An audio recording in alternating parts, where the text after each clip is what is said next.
Outright winners, Draftkings Darlings, course previews, players that can trip you up, head-to-head matchup, and more, all at the tournament this week that I think we've deemed it the why is Scottie Scheffler playing this week Open. So it's the 3M Open with Scottie Scheffler, and let's just say there's a little bit of a drop off. But welcome everyone to the cut line. Yann, are you ready to live in a world where Ryan Fox and Aaron Rai are major champion winners? I can't believe it. Ryan Fox, Wyndham Clark, and Aaron Rai being three of the four major winners this year.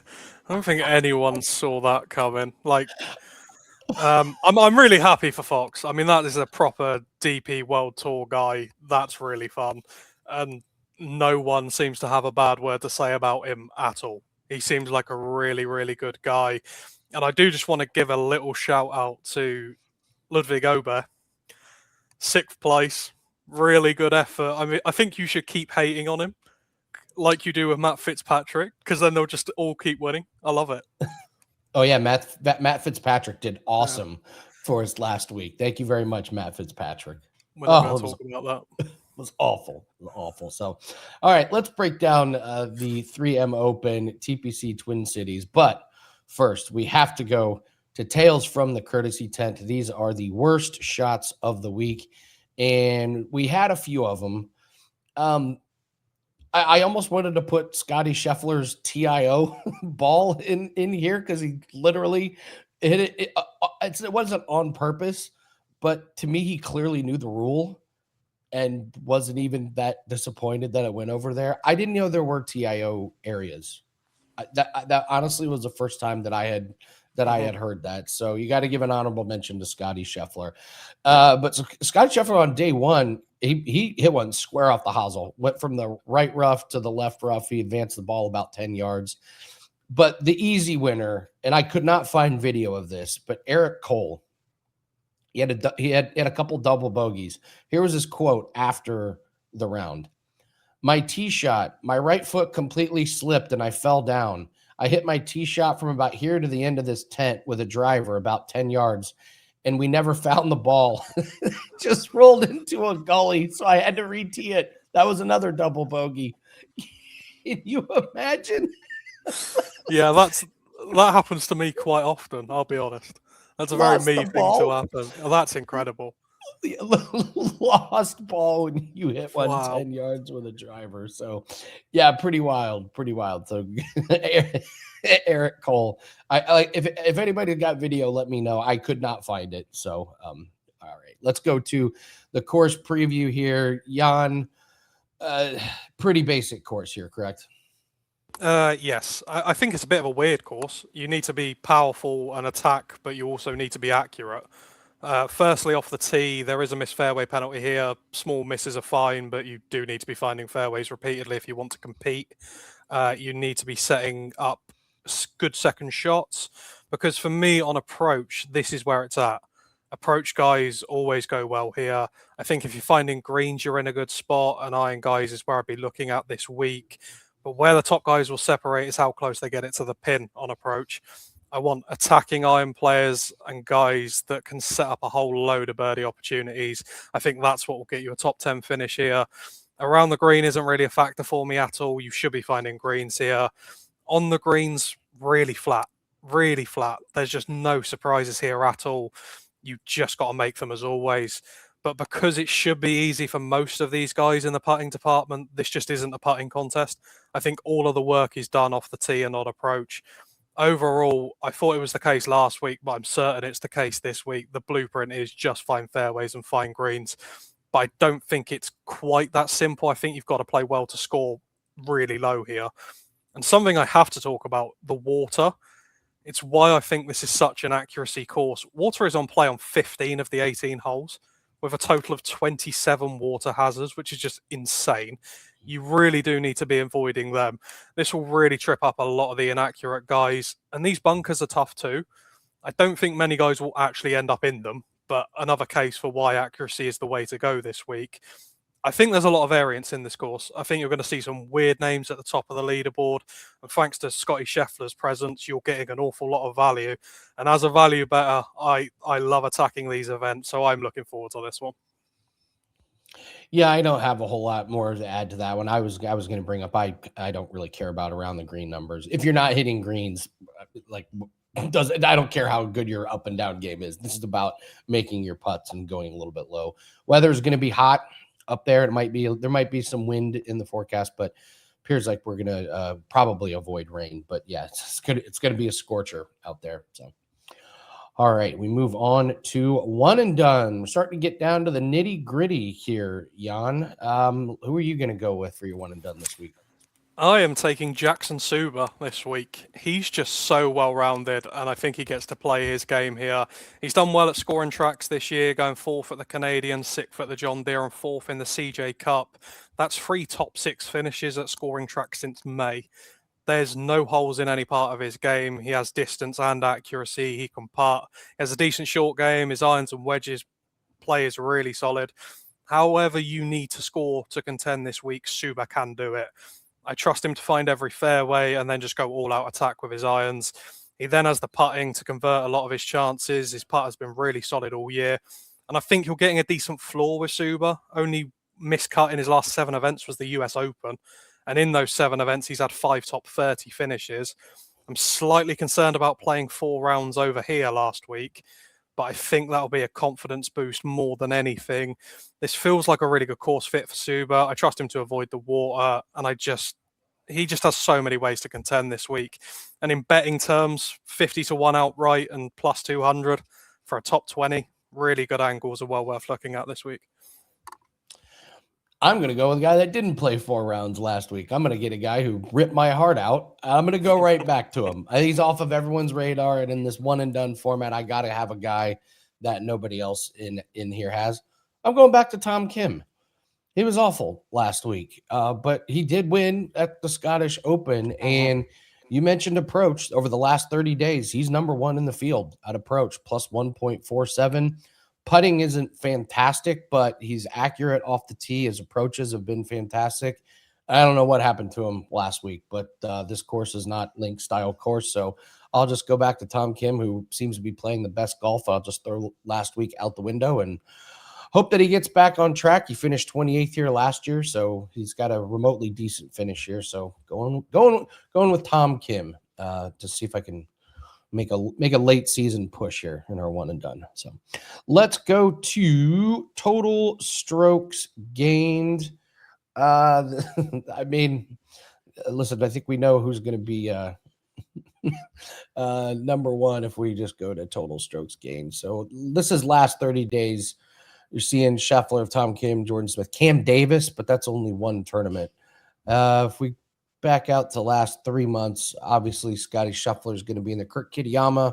There's your guy Jackson Suber. What stats are we looking at? You kind of not really paying too much attention to around the green, correct? No, around the green for me. It's approach guys for me, and then just a bit of accuracy off the tee. So Tom Kim, Scottie, Kitayama, Suba, like you said. My good friend Corey Connors features. That's the short list I built just from strokes gained, but I found once I dug a bit deeper, there are some silly prices on guys a lot further down the list whose on paper, their numbers appear bad, but are very different tracks to this. I think strokes gained can probably only take you so far this week. Yeah, Brian Harmon might be an interesting look. He's been pretty decent with his irons. So just every time you mention Corey Connors in like a betting situation, you're like, we all have that same like, oh man, like, are we really going to do this to ourselves? There's no other player like that on tour. Just anybody who's ever bet golf has bet on Corey Connors and been through the entire Corey Connors experience. Just like, and what an experience it is. Just we've all been there. Oh, he's finished top 5 13 years in a row. I'll bet him miscut. Oh, there's the Corey Connors experience. There it is. Every time. All right. Players that can trip you up. I was awful in this category last week. If you bet on all the players that I thought could trip you up, you did really well. I did not have Fitzpatrick in there. But I said Schauffele, Aubert, and Young, Cam Young. That's kind of the unsung thing that happened at the Open Championship was Cameron Young's last round. That if he wins that's going to be deemed one of the best rounds of golf ever. He just had a roller coaster week from start to finish, man. He's an experience, that's for sure. Yes. So, all right, let's go to players that can trip you up. Yann and I talked about Jake Knapp. Is he healthy or not healthy? When he comes back, he doesn't look healthy to me. Miscut 55th, miscut. It was a real shame, man. He was putting together a hell of a season. His accuracy is just gone. Like he can't hit it straight off the tee from his irons. Even his putting and around the green is bad. That's just a surefire sign that you're not 100% healthy. So Jake Knapp, can't be playing anything with him. I will say Kurt Kitayama's overpriced. I get it. He won here last year. His putting has been really bad, minus 0.46 the last 30 days. He doesn't have any top 20 finishes in his last 5 tournaments. They got to price somebody as the second highest favorite, so I get it why he's there. But I just think there's going to be much better values and much better guys to play. I didn't even consider him for the one and done. I mean, his last few finishes 40th, 44th, 25th, 53rd, 22nd. So just not good enough to be priced this high. And then I don't know why they keep putting Keith Mitchell as like a top 4 guy. Like even in a weak field, this guy's missed the cut in 51st the last 2 events. He doesn't even play good here. Missed cut in 46 the last 2 years.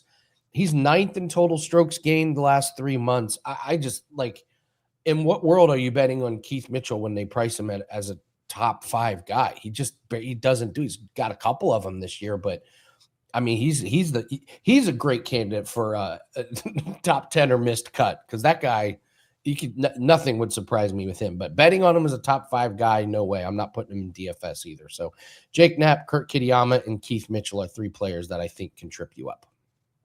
All right, top 10 or missed cut as a player we think could either contend for the win, wouldn't be surprised, or if he misses the cut, we're not going to be surprised. Who'd you land on? I am taking Emiliano Grillo. This just all comes down to firepower for me. I like the style of play required. He will find fairways. He will attack with irons. That's been his game his entire career. And his putting recently has been elite, so I have no worries there. That's all a really good base to start with.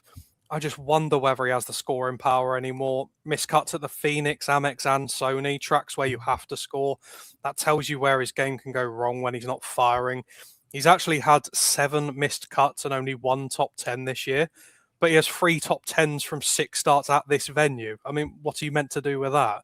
I like the style of play required. I think he can go well here, but he has just struggled to bring all elements of his game together for 4 days, and I can see that trend continuing. I personally think he'll finish strong if he gets through the first 2 days, but scoring early has really let him down all season, and I can't get over that hurdle this week. This one really could go either way, and I have no idea which way it goes, making Emiliano Grillo my miscut top 10. I'm going to go with Tony Finau. His approach has been awful. That's terrifying, minus 0.35. His putting is negative strokes gain, but he does hit the ball pretty long off the tee. Not that accurate, but the fairways are pretty wide here. I know there's trouble, but these aren't super narrow fairways. So I'm not sure his accuracy is going to be that big of a deal off the tee. But here's the thing. He's won here and he's missed the cut here. Nothing would surprise me with this guy this week. This is one of those courses where somebody's going to get their PGA Tour card wrapped up for the next couple of years. Yeah. And you're going to be like, oh, of course, Tony Finau, why not? So I got him as a top 10 or missed cut. All right, head-to-heads. This was the toughest one. I landed on none. I couldn't get to the window on any of them. Now, they haven't released all the ones on domestic, so maybe I'll find one. But you found one. Correct, I did find one, and I think you're going to enjoy it. It's Doug Ghim over Jake Knapp. There is no doubt about who the higher ability player is here, and it's not the guy I'm taking. But hear me out. Doug Ghim is all-out attack. From the first hole, he'll be looking to score, and he is just fearless with it. He takes every single risk possible. His 6th at the John Deere is a real tick in the box for this week. He likes this course. He has 4 top 30s in 6 starts. This place just really suits his style of play. The only concern on paper with Ghim is putting, but on these flat greens, it doesn't seem to hold him back at all. You're ticking every box for this assignment with Doug Ghim. On the other hand, Jake Knapp is a total mess right now. He's been out with that sprained thumb, like you said. His recent results tell you he's just really struggling with it. 3 missed cuts and then 55th and 74th in his last 5 events. It's almost like your thumb really matters when you're holding a golf club. He did come third here last year, but he didn't have a sprained thumb last year, so I'm not sure that matters. If he's playing hurt, I don't trust him to be accurate enough off the tee to actually score. I think Knapp could end up in the water a few times here. Even if his game does come back a bit, I'm not sure it's enough to keep up with the firepower of Gim. Have to fade the injured player at a track where you know you have to do a lot right. Give me Doug Gim to beat an injured Jake Knapp any day. Yeah, if I would have seen that matchup, yeah, absolutely. The book I got is giving me Jake Knapp versus it's somebody else I want to fade, because that's what my books do. It's like they stand behind me while I'm doing my research. They listen to your thoughts. They're in your head. And they're like, hey, put down Keith Mitchell versus Kurt Kitayama. Let's really screw with him. So, all right. Yeah, I could absolutely get behind that. If your books have that one, fire away for sure. So, all right, we move to top finishers. Pick top 10s, top 20s, top 40s. My Jordan Spieth top 40 angle for the last 13 years. I guess come to a screeching halt at the Open Championship. Did you see? By the way, did you see the thing on social media where the Jordan Spieth like trackers were arguing with each other? It was hilarious. Yes. So on Twitter X, like, there's the Jordan Spieth tracker, and then there's the Jordan Spieth. Like, one of them was like, "I'm so done with this guy." I was like, "Get out! We don't need you." Golf Twitter's undefeated, man. When golf Twitter on a major week is a great place to be. It was great. The Jordan Spieth fan clubs are tearing each other limb from limb, and Spieth is hitting another one into the fescue. So it was hilarious. So. Top finishers. I got a couple of. I'll let you start. I got a couple of them that we might talk ourselves into. What do you got? My first one, we are going head to head because I love Kurt Kitayama top 20. Okay. 5. He's the defending champion, and ordinarily I am wary of paying extra for that. But in this case, thanks to Scottie Scheffler's presence, I'm not paying for it. Kitayama shot 23 under here last year and shot an 11 under 60 in the 3rd round. It just showed that his aggressive ball striking can completely overwhelm this layout when he's playing his game. He is really good distance off the tee. That allows him to shorten the par 4s and attack the par 5s. He gets to turn this into point-and-click golf because of his driving. Kitayama is quietly having a good year. Made the cut at all 4 majors, top 10s at the PGA, Cadillac, Genesis, and Heritage. Now, Kitayama can be volatile. His accuracy and putting can come and go, but he doesn't need to reproduce last year's heroics or defend his title to cash top 20. He simply needs 4 solid rounds at a course that clearly suits his profile and style of play. He just needs to avoid the big mistakes consistently, because we will have all the opportunities to score birdies with Kurt Kitayama. And then when I think of attacking approach guys, Kitayama's at the top of that list in a big way. This is an ideal course fit. I think he has every chance of winning this. I think you're getting a very generous price because of Scottie Scheffler. And I think this might actually be the best bet on the board. I guess now's the time to talk Scottie Scheffler. I was looking at his top 5 at minus 154. You and I messaged each other. It was like, was Scottie Scheffler the most obvious players that can trip you up? Like, we've seen this in the most famous one is when Dustin Johnson always had to play at the Heritage the week after the Masters, and it was not an elevated event, and it was just Dustin Johnson, a bunch of guys you had never heard from. This, and he would just go out there and not he wouldn't care about that tournament one bit, but it was a sponsor. I don't know. I'm guessing that's why Scheffler is playing this one. Like, maybe 3M gave him some money to put their logo on the bottom of a shoe or something. I don't know. It's like, I don't know. I don't think Scheffler's the guy that goes out and just doesn't give it his all. This is not Dustin Johnson. So I'm wondering if the minus 154 top 5 ends up being an absolute steal. We will find out Sunday. It's one of those where I'm sat here right now where I'm just like, if he comes like 22nd, would I believe it? Yeah, of course I would. Of course I Yeah, would. I would too. But also, if he wins it, I wouldn't If he be. wins by 7 strokes, I totally believe it. Like I don't know. I don't like you say the motivation for Scottie playing in Minnesota for the first time after a major in England. It makes no sense. It makes absolutely no sense. Yeah, yeah. So I don't know. You'll know in the first round for sure if he Yes. goes out, Yeah. if he goes out and plays terrible. You're like, oh, missed cut coming. But it just doesn't. I don't think Scottie Scheffler's that guy. So my first top 20 I landed on was just a guy who has been ho humming his way around the course, but he's ripped off a couple of top 15 finishes his last two tournaments. That's Hideki Matsuyama, plus 122 for top 20, including ties. At this point in his career, there's not much to his game, but I don't think there really needs to be for him at this course. Plunk it out in the fairway, hit a green, and that's kind of what he's been doing. So he seems to be playing pretty good. He was 14th last week, so I think plus 122 on Hideki Matsuyama might be a guy. I don't think we've talked about Hideki Matsuyama at all this year. He's just been very, very quiet. So, do you have another I do finish? indeed. It's Ben Cole's top 20 at plus 220. This just feels like a great course fit for Coles. He finished third at the John Deere and 15th at the ISCO, so you are seeing decent showings from him at attacking tracks. And before that, he came 23rd at the US Open, which was a really classy showing. He's just quietly going about his business right now, and I'm really impressed by his game. I think an outright win's coming for this man. I don't think he's far away with how well he's playing. The biggest strength of Cole's game is approach play. No one in the field is hitting their irons more consistently in the last few weeks. So you just got to, by playing his game, you have to think there's plenty of birdie opportunities to come for Ben Coles.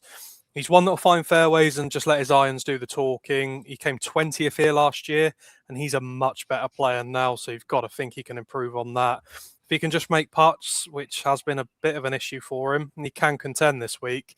But if the approach play remains anywhere close to the level he's been showing recently, Ben Cole should give himself enough birdie opportunities to comfortably cash another top 20.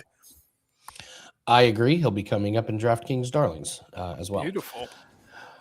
I'm looking at Brian Harman, top 40, including ties at minus 122. He's got a lower ceiling with where he's at. You know, he missed the cut last week. That really wasn't that big of a surprise for me on this course. But you look at his stats the last 3 months, it's plus 0.29 putting, it's plus 0.55 on approach.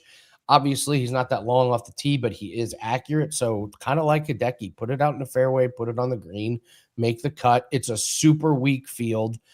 Harman's another guy that if the putter gets hot, which it can, this is a guy that could be pushing. Some of these weak fields and these bigger name guys. This is their moment to snag a win, like we talked about with Finau. But I just look at the stats from Harman, and I just think last week was not a good fit for him. And unlike Scheffler, he was able to come back on Saturday, so his body clock should be okay. So I think I look at Brian Harman top 40 at minus 122.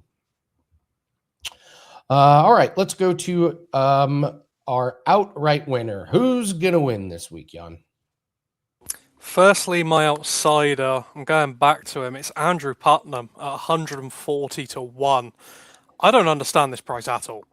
His total lack of distance doesn't hold him back here. He's not going to hit it far enough to end up in the water, so I say it's a positive. And then he just needs to be a good approach player, and that is his game. He's had 4 top 20s, including 2 top 10s this year. He can compete at these sort of assignments. He might just lack firepower, but if he can hit fairways, find greens, and make putts, which is what he does best, he can go really well and contend this week. I'll be looking at top 40 markets with Putnam. And then my most likely winner, you've already mentioned him. I'm going Tom Kim again at 33 to 1. Let's go. I don't understand why he isn't second in the betting here. He's the best attacking iron player in this field, and it's not even close. He just has the approach class to score consistently here. His win at the Scottish Open and his third at the US Open are 2 of the classiest showings of the year. 28th and 26th in his 2 visits here, and he was playing some awful stuff around that time. So I'm expecting a much better showing there. He's going to avoid the water. He's going to find fairways. He's going to hit greens, and he's going to make putts. He has everything to execute the perfect game plan here. I just cannot get away from how good Tom Kim's iron play is, and I think that holds him in really good stead this week. I'm really bullish on Tom Kim. I give him every chance of winning this. There was one that stuck out to me that the odds just seem a little bit too long in a weaker field, and that's, you've mentioned him before on previous shows. Jordan Smith is 53-1. He's on my list this week as well. Yeah, the last 30 days, he's third in total strokes gained in this field. And a big knock around the green, he is horrible. Like he's one of the worst in the field. But his driving's good, his approach is good, his putting has been really good, plus 0.74 putting, plus 8.87 approach. He was 18th last week, 21st at the Scottish. He's in really good form, and this is a real good opportunity for someone like him to play the best golf of the year and sneak out a win. So I thought 53-1 was just a little bit too long on a guy playing that good. So. All right, we're going to do DraftKings Darlings. If you guys could, please hit the like button, drop a comment, tell us who you like this week. Always love reading all the comments. We have a lot of specials going on over at Wager Talk. If you want something short-term, we're still running the buy 3 days, get 3 free. It's been so popular, they've just left it up. So you can get 6 days for half price. Yann and I already have a 5% UFC best bet. We're coming off a really good UFC card. Hit a nice plus money winner, hit our 5%. So very happy with how UFC is going. And listen, just because it's the dog days of summers, like this is our time of year. Yann's hitting cricket plays. We're hitting MLB player props, WNBA props.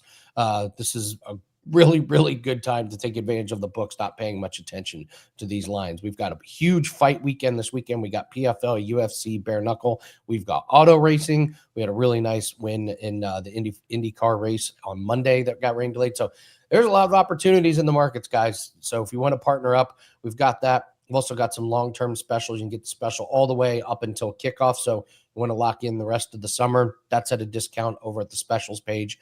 Our page is wt.buzz/AL. We got free picks that are up there. Articles are up there. My article for golf will be up by Tuesday evening.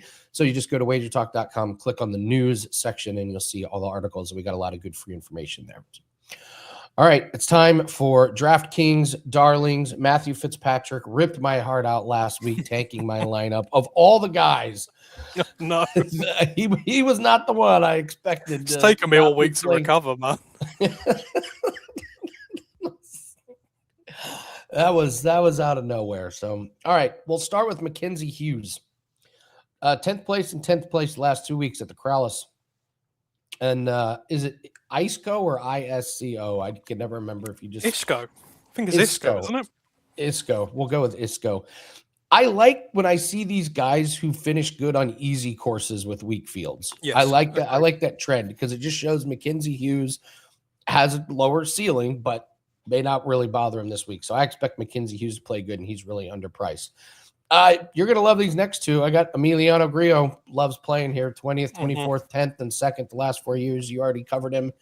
And then I got Ben Coles. You already did the Ben Coles thing, so I think we're lockstep on a lot of those. So playing better now than earlier in the season, 19th, 1st, 12th, last 3 Korn Ferry Tour finishes and 3 top 30 finishes on PGA Tour. So Mackenzie Hughes, Emiliano Grillo, and Ben Coles are my DraftKings Darlings. If you want to go to the article on wagertalk.com, the free article, that's got my full DraftKings lineup for this week. See if we can get back on track after I'm telling you, we need to do Matt versus Alex every week. Those two guys play together. It's become a real thing now. Pretty fun. So, and why are the books not putting that out?